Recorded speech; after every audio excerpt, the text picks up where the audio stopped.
Hello दोस्तों, आप सभी का स्वागत है इसके टेक्निकल क्लासेस में। तो चलिए दोस्तों, आज बात करने वाले अल्टरनेटर और अल्टरनेटर के सभी प्रकार के प्रश्न को देखने का प्रयास करेंगे। तो आप लोग वीडियो में अंत तक ज़रूर बने रहिएगा और कोई भी प्रश्न में किसी प्रकार का डाउट होता है तो आप लोग कमेंट कीजिए। मैं कोशिश करूँगा आप लोगों का कमेंट का जवाब देने का। तो चलिए आज का सबसे पहला प्रश्न से स्टार्ट करते हैं। आज का सबसे पहला प्रश्न दिया है, कोई 8 पोल प्रत्यावर्तक यानी कि 750 आरपीएम पर चल रहा है। इस प्रत्यावर्तित अल्टरनेटर की आवृत्ति क्या होगी, यानी कि एफ निकालना है भाई, है ना, एफ निकालना है। तो सबसे पहले यानी कि P बराबर कितना दिया हुआ है, 8 दिया हुआ है। जबकि स्पीड जो दिया हुआ है क्या दिया हुआ है, NS बराबर यानी कि 750 दिया हुआ है। अब निकालना है क्या, F निकालना है, ठीक है ना। क्या निकालना है भाई, तो F निकालना है। तो F बराबर जो फॉर्मूला होता है ये ध्यान रखिएगा, NS और इंटू में P बट्टा जो है 120 होता है, ये ध्यान रखिएगा। इस पे यानी कि बैठा दीजिए। NS का वैल्यू कितना दिया हुआ है, 750 दिया हुआ है, ठीक है भाई। पोल की संख्या कितना है, 8 दिया हुआ है और साथ ही साथ यानी कि 120 दिया हुआ है, ठीक है ना। 120 दिया हुआ है, 1 0 से 1 0 कैंसिल हो गया, ठीक है। इसको आधा कर देते हैं तो 4 हो जाएगा, इसको आधा करेंगे तो 6 हो जाएगा, ठीक है। अब यानी कि 75 चौका कितना होता है भाई, तो 5 चौका 20 और 7 चौका 28 यानी कि 300 होता है। और 300 को अगर 6 से डिवाइड करेंगे तो कितना, यानी कि 6 पंचे 30 यानी कि 50 हर्ज होने वाला है। कितना हर्ज हो जाएगा, 50 हर्ज हो जाएगा। ऑप्शन किस में दिया हुआ है, 50 हर्ज। तो ऑप्शन ए में जो कह रहा है यानी कि 80 हर्ज कह रहा है, लेकिन जो कि कैलकुलेशन के बाद 80 हर्ज नहीं आया है तो पहला ऑप्शन गलत हो गया। बी में दिया है 100 हर्ज, 100 हर्ज भी नहीं आया है, ना 30 हर्ज आया है। ओनली फॉर कैलकुलेशन के बाद जो आया है वो 50 हर्ज आया है, जो कि ऑप्शन डी में दिया है। करेक्ट आंसर की बात किया जाए तो ऑप्शन इसका डी सही हो जाएगा, ठीक है। अब चलिए आज का अगला प्रश्न दिया हुआ है। क्वेश्चंस में कह रहा है कि किसी प्रत्यावर्तित अल्टरनेटर को उत्तेजित करने वाला एक्साइटेड देश होता है। यानी कि प्रत्यावर्तक जो है जिसको अल्टरनेटर कहते हैं, है ना, अल्टरनेटर क्या है, अल्टरनेटर है। और अल्टरनेटर को उत्तेजित करने वाला जो एक्साइटर होता है उसका नाम बताना है, ठीक है। तो दोस्तों यानी कि इसको जो एक्साइट करता है, ठीक है, ये शंट जनरेटर करता है। क्या करता, कौन जनरेटर करता है, शंट जनरेटर एक्साइट करता है, ठीक है। किसको भाई, तो अल्टरनेटर को जो एक्साइट करता है शंट जनरेटर करता है, जो कि ऑप्शन ए में दिया है शंट जनरेटर। राइट आंसर की बात किया जाए तो ऑप्शन इसका ए सही हो जाएगा, ठीक है। अब चलिए आज का अगला प्रश्न पे चलेंगे। आज का अगला प्रश्न दिया हुआ है। क्वेश्चंस में कह रहा है कि उच्च गतिशील प्रत्यावर्तित में उपयोगी घूर्णित और रोटर से डैश है। यानी कि उच्च गतिशील प्रत्यावर्ती में जो यानी कि रोटर प्रयोग करते हैं, किस प्रकार का रोटर प्रयोग करते हैं उसके बारे में जवाब देना है। तो उच्च गति के लिए दोस्तों जो प्रयोग किया जाता है बेलनाकार प्रकार का रोटर प्रयोग करते हैं, ठीक है ना। बेलनाकार पोल प्रकार का रोटर प्रयोग करते हैं। ऑप्शन किस में दिया है, ए में कह रहा है यानी कि विशिष्ट पोल घूर्णित, तो विशिष्ट पोल घूर्णित का प्रयोग नहीं करते हैं। बेलनाकार पोल घूर्णित का प्रयोग किया जाता है यानी कि उच्च रेटिंग में यानी कि उच्च स्पीड में, जो कि ऑप्शन बी में दिया हुआ है बेलनाकार पोल घूर्णित। तो राइट आंसर जो होने वाला है ऑप्शन इसका बी सही हो जाएगा, ठीक है। अब चलिए आज का अगला प्रश्न दिया हुआ है। क्वेश्चंस में कह रहा है कि प्रत्यावर्तित यानी कि अल्टरनेटर डैश के सिद्धांत पर काम करता है ना। अल्टरनेटर जो है दोस्तों यानी कि किसके सिद्धांत पर काम करता है उसके बारे में बताना है। और दोस्तों यानी कि अल्टरनेटर जो वर्क करता है, ठीक है, ये वर्क करता है फैराडे के नियम पे, ठीक है। फैराडे लॉ पे वर्क करता है, ठीक है, फैराडे लॉ पे। ऑप्शन ए में कह रहा है लेंज का नियम। तो लेंज का नियम का जो फॉर्मूला होता है -N/d∅/dt होता है, ये ध्यान रखिएगा, ठीक है। माइनस जो दर्शाता है दोस्तों ये विरोध, है ना, विरोध करने वाला होता है ये नियम, ठीक है ना। ओम का नियम से हम क्या जानते हैं, आर बराबर यानी कि V/I जानते हैं, ठीक है। ये सब ध्यान रखिएगा। और डी में जो दिया है फैराडे का नियम, और अल्टरनेटर जो वर्क करता है फैराडे के नियम पे वर्क करता है। तो करेक्ट आंसर जो होने वाला है डी सही हो जाएगा। आगे बढ़ते हैं नेक्स्ट क्वेश्चंस पे। आज का अगला प्रश्न दिया हुआ है ना। क्वेश्चंस में कह रहा है कि प्रत्यावर्तित यानी कि अल्टरनेटर डैश में निर्धारित किया जाता है। किसको भाई, यानी कि अल्टरनेटर को, है ना, अल्टरनेटर को अल्टरनेटर को किससे निर्धारित करते हैं, तो अल्टरनेटर को दोस्तों यानी कि केवीए से निर्धारित करते हैं, केवीए से। एचपी को किससे निर्धारित करते हैं, तो एचपी दोस्तों यानी कि मोटर का यानी कि यूनिट जो होता है मोटर को जो है यानी कि एचपी से निर्धारित करते हैं। किलोवाट एनर्जी मीटर का, है ना, एनर्जी मीटर का है भाई, ठीक है ना। ये सब ध्यान रखिएगा। अब चलिए अगला प्रश्न पे चलते हैं, है ना। उससे पहले अगर आप लोग नए हैं तो प्लीज़ चैनल को सब्सक्राइब करके अपने दोस्तों तक ज़्यादा से ज़्यादा संख्या में वीडियो को ज़रूर शेयर कीजिएगा, ताकि हम लोगों का भी हौसला कुछ बन पाए और आप लोगों तक जल्द से जल्द वीडियो पहुंचाने का प्रयास करें।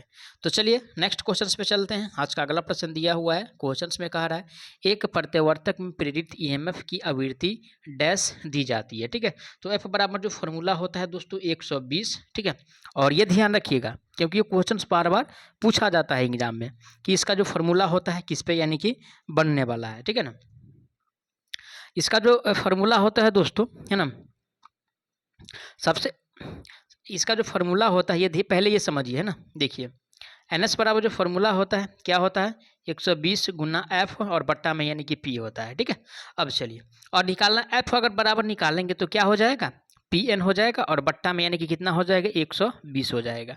एफ बराबर निकाल रहे हैं तो पी एन बट्टा 120 हो जाएगा, इसको ऊपर करके इसको नीचा कर देना है। ठीक है ना, तो देखिए ऑप्शन पढ़ेंगे, ऑप्शन ए में कहा एफ बराबर 120 पी बट्टा एन, तो पी एन जो है नीचे में कभी नहीं होगा, है ना। बी में दिया है एफ बराबर पी एन बट्टा 120, तो करेक्ट आंसर जो दिया है दोस्तों बी में दिया है क्योंकि एफ बराबर पी एन बट्टा 120 होता है। ठीक है, तो करेक्ट आंसर इसका बी सही होने वाला है। अब चलिए आज का अगला प्रश्न दिया है, क्वेश्चंस में कह रहा है कि एक 4 पोल वाला प्रत्यावर्तक अल्टरनेटर 1500 आरपीएम पर चल रहा है, तो प्रत्यावर्तक की आवृत्ति क्या है। ठीक है, यानी कि फ्रीक्वेंसी पूछ रहा है। तो एफ बराबर यानी कि फॉर्मूला इससे पहले भी बताए थे, पी एन बट्टा कितना होता है, 120 होता है। तो चलिए पी का वैल्यू यानी कि 4 दिया हुआ है, एन का वैल्यू कितना दिया है, 1500 दिया हुआ है और बट्टा में यानी कि 120 दिया हुआ है। 1 0 से 1 0 कैंसिल हो गया और 4 तिया कितना हो गया, 12 हो गया। ठीक है, 3 5 15। ठीक है, 5 और 5 पर एगो जीरो बच रहा है, यानी कि 50 हर्ज आ रहा है, वो भी कैलकुलेशन करने के बाद कितना आ रहा है भाई, 50 हर्ज आ रहा है। ऑप्शन पढ़ते हैं, ऑप्शन ए में जो दिया हुआ है 40 हर्ज दिया है, तो कैलकुलेशन के बाद तो 40 हर्ज आया नहीं है, ना 60 हर्ज आया है, ना 30 हर्ज आया है। कैलकुलेशन के बाद जो आया है दोस्तों 50 हर्ज आया है, जो कि ऑप्शन बी में दिया है। करेक्ट आंसर की बात किया जाए तो ऑप्शन इसका बी सही हो जाएगा। अब चलिए आज का अगला प्रश्न दिया हुआ है, क्वेश्चंस में कहा रहा है कि प्रत्यावर्तक अल्टरनेटर की रेटिंग 10 होती है। ठीक है, फिर से यानी कि अल्टरनेटर का रेटिंग, लेकिन ये शिफ्ट अलग में पूछा हुआ है, शिफ्ट 1 में था, ये शिफ्ट में है। और दोस्तों यानी कि अल्टरनेटर का जो रेटिंग होता है उसके बारे में जानना जरूरी है क्योंकि बार बार क्वेश्चन एग्जाम में पूछा जाता है घुमा फिरा के। ठीक है ना, तो इसका जो रेटिंग होता है केवीए होता है। रही बात यानी कि किलोवाट जो होता है एनर्जी मीटर का होता है, किसका, एनर्जी मीटर का। वाट किसका होता है, तो शक्ति का होता है। ये सब ध्यान रखिएगा, वाट किसका होता है भाई, तो शक्ति का होता है। अब रही बात यानी कि किलोवाट एनर्जी मीटर का होता है और केवीए जो होता है ये अल्टरनेटर का होता है और ट्रांसफार्मर का होता है। ठीक है ना, तो ऑप्शन सी में दिया है केवीए, करेक्ट आंसर जो होने वाला है इसका सी सही हो जाएगा।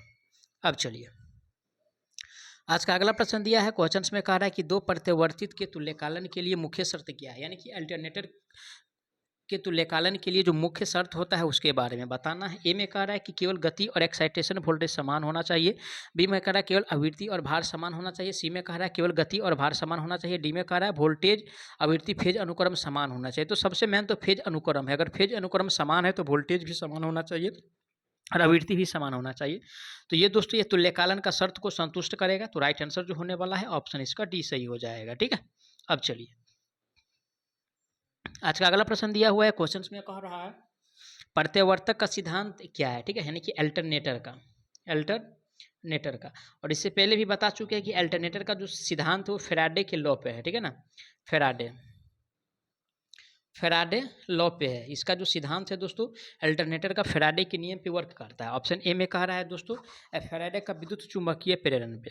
किस पे कह रहा है भाई, फेराडे की विद्युत चुंबकीय प्रेरण पे। ठीक है, तो करेक्ट आंसर होने वाला है क्योंकि फेराडे का नियम है और फेराडे का नियम जो मोटर में जो जनरेटर में वर्क करता है ना, वही जो है सेम यानी कि अल्टरनेटर में भी वो नियम लागू होता है। तो राइट आंसर जो होने वाला है ऑप्शन ए में जो दिया हुआ है फेराडे का नियम दिया हुआ है। ठीक है, किरचॉफ्स का नियम, किरचॉफ्स के नियम पे ये वर्क नहीं करता है, न ही फ्लेमिंग के नियम पे, न ही एडी करंट के नियम पे। ठीक है ना, अब चलिए अगला प्रश्न पे चलते हैं। आज का अगला प्रश्न दिया है, क्वेश्चंस में कह रहा है कि प्रत्यावर्तित की दक्षता इसकी डैश के बढ़ने पर हमेशा बढ़ती है, यानी कि किससे बढ़ने से, यानी कि अल्टरनेटर का जो दक्षता होता है वो बढ़ जाता है ना। अल्टरनेटर का यानी कि इफिशिएंसी किसके बढ़ने से यानी कि बढ़ता है भाई, तो अल्टरनेटर का जो इफिशिएंसी होता है वो शक्ति अगर बढ़ जाए, है ना, अगर शक्ति बढ़ जाए तो इसका इफिशिएंसी भी क्या होता है यानी कि बढ़ जाता है। ये ध्यान रखिएगा। ए में कह रहा है यानी कि नियमन, तो नियमन से नहीं, ना धारा के बढ़ने से, ना वोल्टा के बढ़ने से, ओनली फॉर जो है शक्ति के बढ़ने से इसकी दक्षता बढ़ जाती है, जो कि बी में दिया है शक्ति। राइट आंसर की बात किया जाए तो इसका बी सही हो जाएगा। आगे बढ़ते हैं नेक्स्ट क्वेश्चंस पे। आज का अगला प्रश्न दिया हुआ है समुन्नत पोल प्रकार के घूर्णक का प्रयोग का उपयोग जो है प्रत्यावर्तित्व में किया जाता है, ये किस प्रकार के मूवर्स द्वारा संचालित होते हैं, ठीक है। यानी कि समूलत का मतलब यानी कि साइलेंट पोल टाइप, है ना, साइलेंट पोल टाइप। अल्टरनेटर दो प्रकार का होता है, ठीक है, साइलेंट पोल टाइप। पहला होता है साइलेंट पोल टाइप और दूसरा जो होता है दोस्तों सैलेंडिकल पोल टाइप होता है। तो साइलेंट पोल टाइप का उपयोग करते हैं निम्न गति के लिए, है ना, और सैलेंडिकल पोल टाइप का उपयोग करते हैं यानी कि उच्च गति के लिए। तो इसमें तो साइलेंट पोल टाइप के लिए पूछ रहा है, और साइलेंट पोल का जो होना चाहिए वो निम्न और मध्यम गति प्राइम मूवर्स में प्रयोग किया जाता है, ठीक है, निम्न में और मध्यम में, ठीक है, निम्न और मध्यम में किसका प्रयोग करते हैं, तो साइलेंट पोल का प्रयोग करते हैं। ऑप्शन किस में दिया हुआ है, ए में कह रहा है कि उच्च और मध्यम, तो उच्च में नहीं करते हैं इसका, निम्न और उच्च में भी नहीं करते हैं, ओनली फॉर निम्न और मध्यम में किया जाता है, जो कि ऑप्शन सी में दिया है निम्न और मध्यम। करेक्ट आंसर जो होने वाला है इसका सी सही हो जाएगा। मैं आशा करता हूँ आप लोग सारा प्रश्न को अच्छा से समझे होंगे। अगर कोई भी प्रश्न में किसी प्रकार का डाउट रहता है तो प्लीज़ आप लोग उसके लिए कमेंट कीजिएगा, आपको जवाब बहुत जल्द मिलेगा। और साथ ही साथ अगर आप लोगों का कोई भी प्रश्न में किसी प्रकार का डाउट रहता है तो उसके लिए कमेंट कीजिए, मैं आप कोशिश करूँगा आप लोगों का जितना कमेंट है सभी को जवाब देने का मैं प्रयास करूँगा। तो चलिए मिलते हैं नेक्स्ट पार्ट में, तब तक के लिए जय हिंद।